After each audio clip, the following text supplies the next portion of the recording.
Depuis l'anatomie, la physiologie ou la pathologie du système nerveux, les neurologues maliens mettent en lumière leur savoir-faire et donnent des conseils de spécialistes concernant plusieurs maladies, parmi lesquelles la maladie de Parkinson. C'était à l'occasion de la 5e journée des diplômes d'études spécialisées d'EES en neurologie.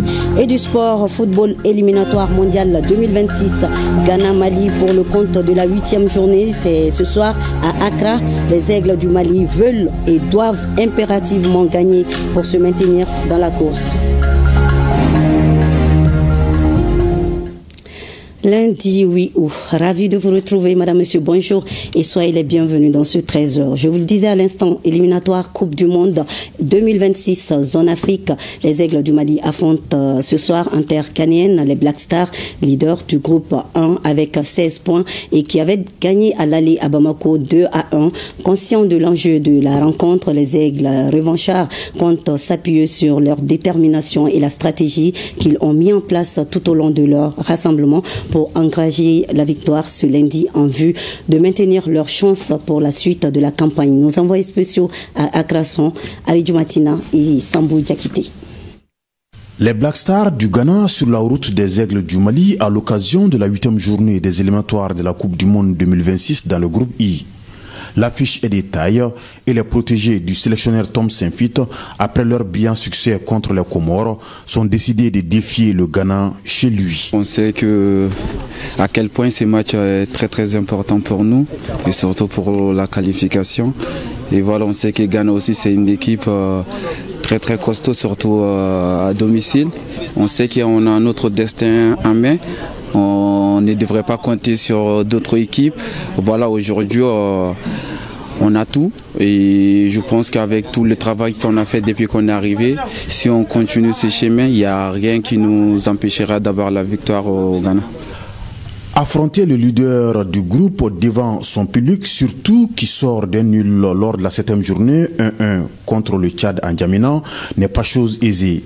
Mais les Aigles sont confiants et sont sûrs de leur force et leur potentiel pour s'imposer en terre ghanéenne. Ghana, c'est une bonne équipe avec beaucoup de qualité.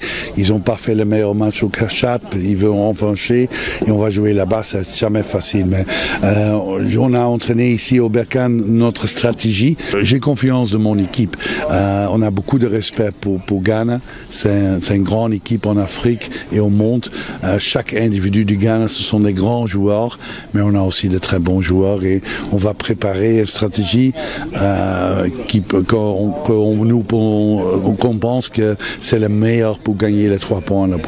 On se rappelle, dans cette campagne éliminatoire, les Aigles avaient été battus à Bamako 2-1 par les Black Stars du Ghana lors de la 3e journée le 6 juin 2024. Et ce jour-là, c'est Eric Sekouchel qui était le sélectionneur national. De nos jours, sous la houlette d'un autre sélectionneur Tom Saint-Fit, les Aigles revanchards sont hyper motivés pour s'imposer ce lundi afin de garder toutes leurs chances de qualification. Un match à suivre à partir de 19h sur ORTM1 à les Aigles. Et hier, c'est joué ici à Bamako, au stade Mamadou Konaté, la finale de la Super Coupe Générale Assimi Goïta. Cette 5e édition est remportée par l'équipe de Koulikoro qui avait d'ailleurs remporté la précédente. Hier, elle a battu l'équipe de Mopti 5-3 après les tirs au but. Pour le Premier ministre qui a présidé la finale, ce tournoi illustre la vitalité de la jeunesse, une jeunesse toujours mobilisée pour faire face à la désinformation. Écoutons le général de division Abdoulaye Maïga, il est au micro de Mamari Koné. Je voudrais, au nom de son Excellence le général d'armée Assimi Goïta, président de la transition, chef de l'État, féliciter l'équipe vainqueur, qui est l'équipe de Koulikoro, qui remporte pour la 2e fois d'affilée la Super Coupe de son Excellence le général d'armée Assimi Goïta. Vous l'avez dit, effectivement, l'équipe de Mopti n'a pas démérité, mais il est également important de rappeler que l'équipe de Mopti, tout comme l'équipe de Koulikoro également, ont déjà eu à remporter cette Super Coupe de son Excellence le général d'armée Assimi Goïta. Donc bravo à l'équipe de Koulikoro, comme je dis, qui remporte pour la 2e fois d'affilée la coupe. Donc la coupe reste à Koulikoro. Ceci dit, je voudrais au nom du chef de l'État féliciter l'ensemble des équipes qui ont pris part à ce tournoi extrêmement important pour la vie et la cohésion dans notre pays. Il est important également de souligner que, en tout cas, ce tournoi illustre à juste titre la vitalité de la jeunesse malienne. Une jeunesse qui constitue le fer de lance de la refondation de notre pays. Une jeunesse sur laquelle son Excellence le général d'armée Assimi Goïta fonde énormément d'espoir. Une jeunesse qui est toujours restée mobilisée chaque fois que cela leur a été demandé pour faire face justement à la désinformation, être mobilisée contre les différentes menaces auxquelles notre pays est confronté. Je voudrais également rappeler que les équipes qui ont participé à ce tournoi ont eu l'occasion de promouvoir les valeurs de fraternité, les valeurs de fair play. À ceci, bien entendu, je voudrais également associer les équipes, bien entendu, en tout cas tout le public sportif. Je pense aux supporters. Je voudrais souligner, en tout cas profiter de cette occasion pour rappeler que le sport véhicule énormément de valeurs. Et parmi ces valeurs, nous savons, c'est le renforcement de la cohésion nationale. Et cette dernière valeur, pour un pays comme le Mali, bien entendu, a énormément de signification. Nous avons connu une crise multidimensionnelle depuis 2012. On le sait également que les plus hautes autorités ne ménagent aucun effort pour faire face à la situation sécuritaire, pour éradiquer définitivement le terrorisme dans notre pays. Et ceci commence d'abord et avant tout par le renforcement de la cohésion nationale. À ceci s'ajoutent également les efforts immenses déployés par nos vaillantes forces de défense et de sécurité, auxquelles je voudrais également transmettre les remerciements et les félicitations de son Excellence le général d'armée Assimi Goïta, président de la transition, chef de l'État, chef suprême des armées. Ce tournoi extrêmement important pour la vie de notre pays aujourd'hui arrive à son terme. Je voudrais transmettre les chaleureuses félicitations du chef de l'État à la commission d'organisation, également au ministère de la Jeunesse et des Sports. Pour la première fois, nous l'avons dit, l'ensemble des régions administratives de notre pays ont participé à la super coupe du chef de l'État, et ceci montre à suffisance le professionnalisme et l'abnégation de la Commission nationale d'organisation. La fête a été très belle. En tout cas, nous souhaitons, nous prions le bon Dieu que les équipes puissent rentrer sains et saufs. Oui, l'équipe de Koulikoro qui entre dans l'histoire de cette compétition après cette deuxième victoire consécutive. Les garçons de la deuxième région, on le disait à l'instant, ont battu la vaillante formation de Mopti lors de la série des tirs au but après le temps réglementaire, un but partout. Et à la fin de cette épreuve fatidique de la séance des tirs au but, la joie était indescriptible dans les rues de la capitale du Méguitan et partout dans la région. Suivant le film de cette manifestation de Liès avec notre reporter Adam Traoré sur des images de Salifa Maïga. Après la victoire de l'équipe de Koulikoro, la population est sortie massivement dans les rues pour manifester sa joie. Ici, au rond-point de la gare, l'ancienne place des transports en commun, la joie était indescriptible.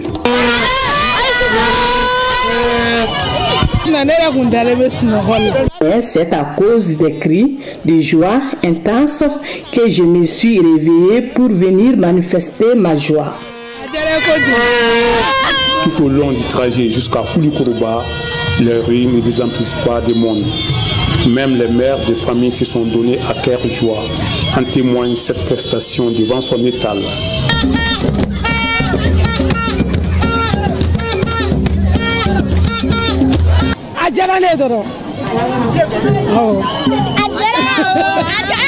De retour de Bamako en file indienne, les supporters de l'équipe n'ont cessé de crier à cœur joie avec des slogans « Il n'y a pas de Koulikoro est meilleur ».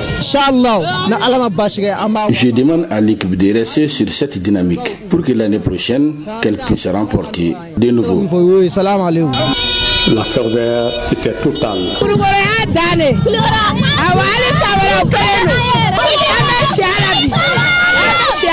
Une joie auquel toute la population est fière.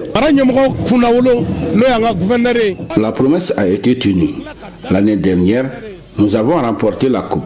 Cette année, les jeunes joueurs de Koulikoro ont été galvanisés par le gouverneur de la région, le collègue Lamine Kapuri Sandoko. Les jeunes ont tenu parole et ont offert la super coupe du général d'armée Assimi Goïta à la région. Nous sommes fiers de leur exploit. Nous pouvons dire sans risque de nous tromper que l'objectif a été atteint. Que ces héros viennent une fois de plus d'honorer toute la population de la 10e région. Ce mardi, place à une cérémonie grandiose réservée à l'équipe par les autorités locales.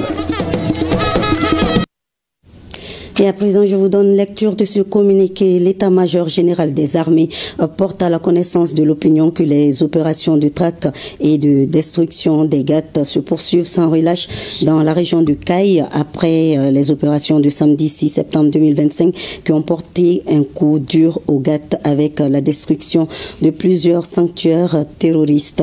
Les opérations de traque des rescapés se sont poursuivies le lendemain, dimanche 8 septembre 2025, avec des bombardements de plusieurs positions des GAT dans la localité de Nyono du Sahel. Les ratissages continuent dans la zone. Le chef d'état-major général des armées tient à informer les populations de l'intensification des opérations terroristes dans la région de Caille et compte sur leur coopération pour la bonne poursuite de ces opérations. Il rassure par la même occasion que toutes les dispositions sont prises pour assurer la sécurité des personnes et de leurs biens.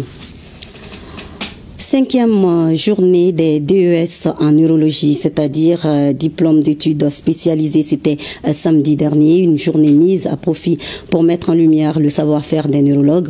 Les invités ont bénéficié des explications et des conseils des spécialistes concernant plusieurs maladies, parmi lesquelles la maladie de Parkinson. C'est une initiative de la coordination des DES en neurologie. Le compte-rendu de Djurati Diakité et Sidiki Balo. Les neurologues maliens célèbrent leur profession à travers cette journée. Ils entendent partager leurs expériences, valoriser la filière en motivant les étudiants à se spécialiser en neurologie. Occasion pour les organisateurs de faire des exposés sur plusieurs maladies, dont la maladie de Parkinson. La maladie de Parkinson, c'est une maladie neurodégénérative qui touche certaines populations de neurones dans la substance noire. Alors, la maladie de Parkinson se manifeste cliniquement par le tremblement des mains ou des pieds, la lenteur du mouvement, mais aussi la raideur musculaire. Au jour d'aujourd'hui, les causes de la maladie de Parkinson ne sont pas connues, mais il y a deux principaux facteurs de risque. Les facteurs de risque environnementaux, tels que l'intoxication aux pesticides, mais aussi les facteurs de risque génétique individuels. Au jour d'aujourd'hui, nous n'avons pas de traitement pouvant de ralentir ou d'arrêter complètement la maladie de Parkinson. Aujourd'hui, les indicateurs sont très clairs à travers le monde. Les pathologies neurologiques deviennent les pathologies les plus fréquentes du monde. Si on passe des céphalées, des troubles du sommeil, à l'anxiété, à la douleur, je pense qu'il n'y a pas quelqu'un qui n'a pas un problème neurologique. Donc, j'invite les autorités à ce qu'on puisse recruter des neurologues. Il y va de la situation même de la santé dans notre pays. Tout comme lors des éditions précédentes, les neurologues sont soutenus par le laboratoire Strides. Strides est beaucoup présent en neurologie, bien sûr à travers certains médicaments. Nous avons Strimol Extra qui est donc du paracétamol plus la caféine, donc qui est très bon donc dans les céphalées. Nous avons aussi Etostri qui est un anti-inflammatoire parce que les neurologues sont des grands prescripteurs donc d'anti-inflammatoires. Et nous avons aussi Renerve, donc toute la gamme donc dans les douleurs neuropathiques. Le Canada est le pays le plus touché par la maladie de Parkinson. L'Afrique est le continent le moins affecté par cette maladie progressive, au dire des spécialistes. Célébration de la journée mondiale de lutte contre la traite des personnes et pratiques assimilées à Burundi. Il s'agissait de sensibiliser la population sur les conséquences néfastes de la traite des personnes. Une campagne de sensibilisation soutenue par Enda Mali et son partenaire, le Comité national de lutte contre la traite des personnes et pratiques assimilées. Reportage ORTM Burundi, Abdul Karim Konaté et Djibril Bagayou. La lutte contre la traite des personnes et les pratiques assimilées est au cœur des préoccupations du gouvernement malien. Enda Mali joue sa partition en s'engageant pour la promotion d'une société juste et équitable, plurielle, inclusive par le changement politique, économique et social. L'ONG, en partenariat avec le Comité national de lutte contre la traite des personnes et pratiques assimilées, vient d'organiser à Bougouni une journée de sensibilisation et d'information sur ces phénomènes. Pourquoi Bougouni? Parce que tout simplement, Bougouni est une zone stratégique, un carrefour d'échange, et aussi vous êtes au courant que Bougouni est actuellement le lieu où il y a des minerais, du lithium et aussi de l'or qui ont été découverts. Donc il y aura un mouvement humain qui a commencé même à venir sur Bougouni. La lutte contre la traite des personnes exige une approche globale, inclusive et durable. Elle demande, au-delà des déclarations d'intention et des discours, d'agir à la fois sur les causes profondes comme la pauvreté, l'exclusion et le manque d'opportunités pour les jeunes, mais aussi sur les mécanismes de protection et de répression. Le thème retenu pour l'édition 2025 est « La traite des êtres humains, un crime organisé mettant fin à l'exploitation ». Un thème non fortuit et qui cadre avec les réalités du moment. Nous sommes très satisfaits puisque déjà le comité régional de Bougouni a été mis en place et les activités ont commencé. En effet, la traite des personnes prive des femmes, des hommes et des enfants de leur avenir, de leur intégrité, de leurs rêves, et les transforme très souvent en valeurs marchandes. Cette séance d'information et de sensibilisation a permis aux participants de formuler des recommandations pour renforcer le cadre juridictionnel de la lutte contre la traite des personnes et pratiques assimilées. À Badiagara, le Conseil régional de la jeunesse et les associations locales s'unissent pour transformer leur cadre de vie. Elles viennent de lancer le projet Unis pour Badiagara, une initiative communautaire de pavage et d'assainissement. Objectif, redonner à la ville son éclat et renforcer la cohésion sociale. Reportage Agibou Koulibaly, Mahamadou Sidvi. À travers cette démarche participative du Conseil régional de la jeunesse de Badiagara, chaque citoyen est invité à être à la fois acteur et bénéficiaire. Pavage des carrés publics, campagne mensuelle de nettoyage, sensibilisation dans les quartiers. Le programme s'annonce ambitieux et mobilisateur. Vous savez, aujourd'hui à Badiagara, en dehors de l'instabilité, en dehors du comportement de la population vis-à-vis de nos carrés, de nos rues, donc aujourd'hui, il est temps que les gens vraiment se posent la question, à savoir que le développement local là, doit commencer par nous-mêmes, entre nous les acteurs surtout de la communauté. Et c'est à partir de là que nous avons réfléchi en disant que vraiment il est temps qu'on se lève, qu'on se donne la main pour que vraiment chacun de gauche ou de droite, des cadres ou autre chose, à ce que nous puissions contribuer au développement de la communauté. Donc d'où l'initiative de cette activité projet Unis pour Badiagara.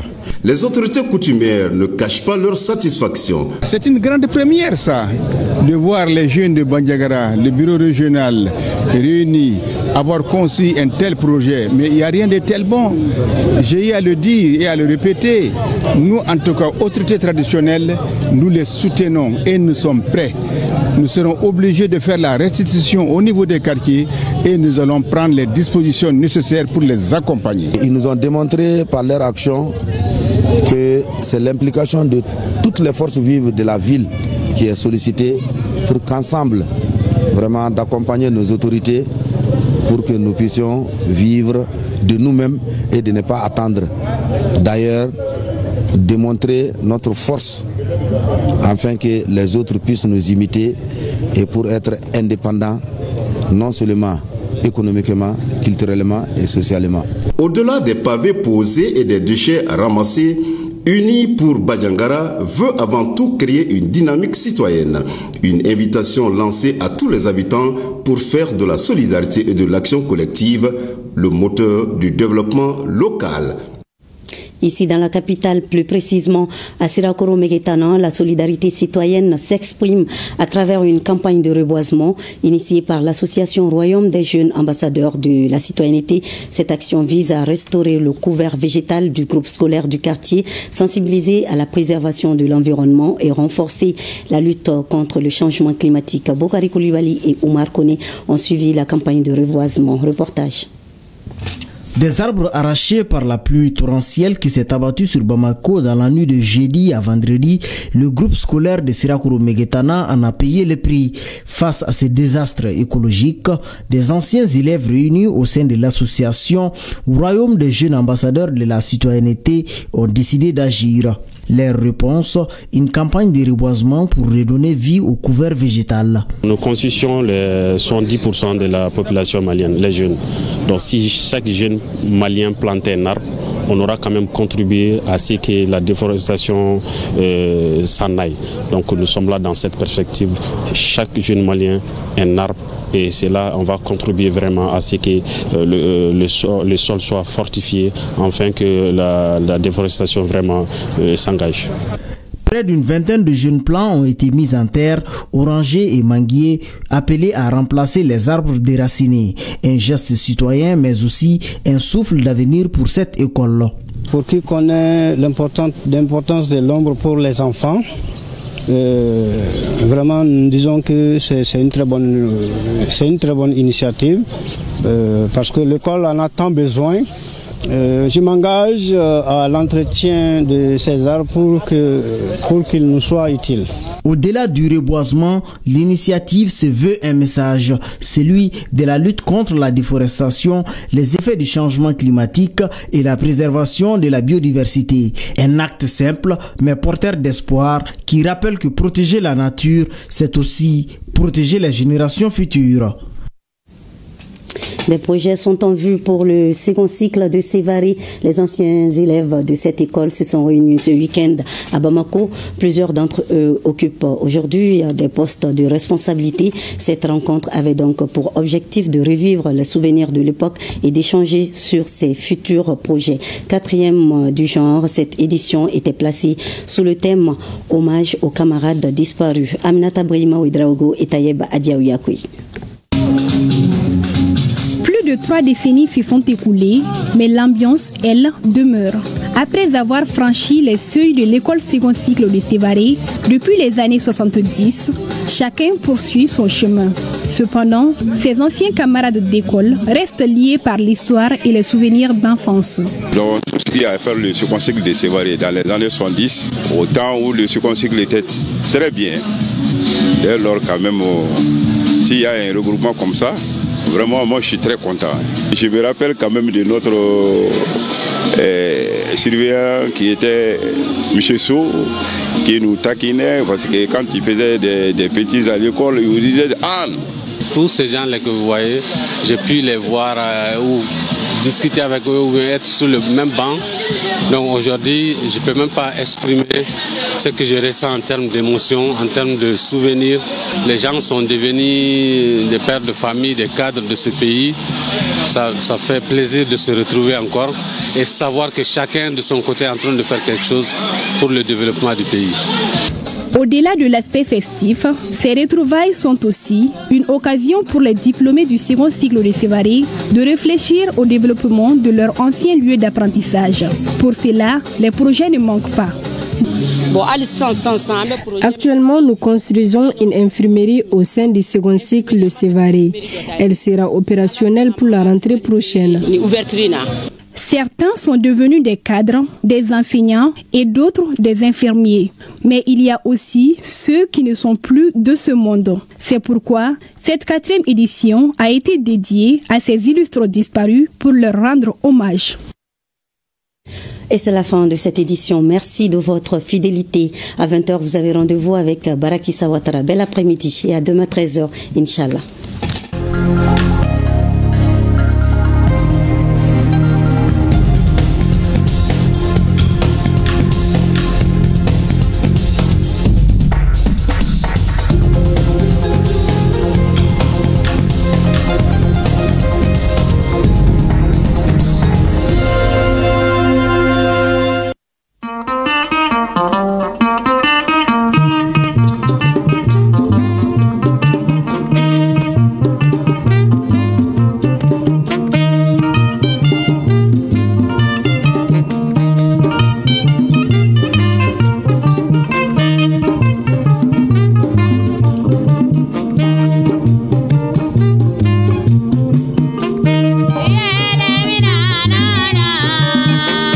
Mali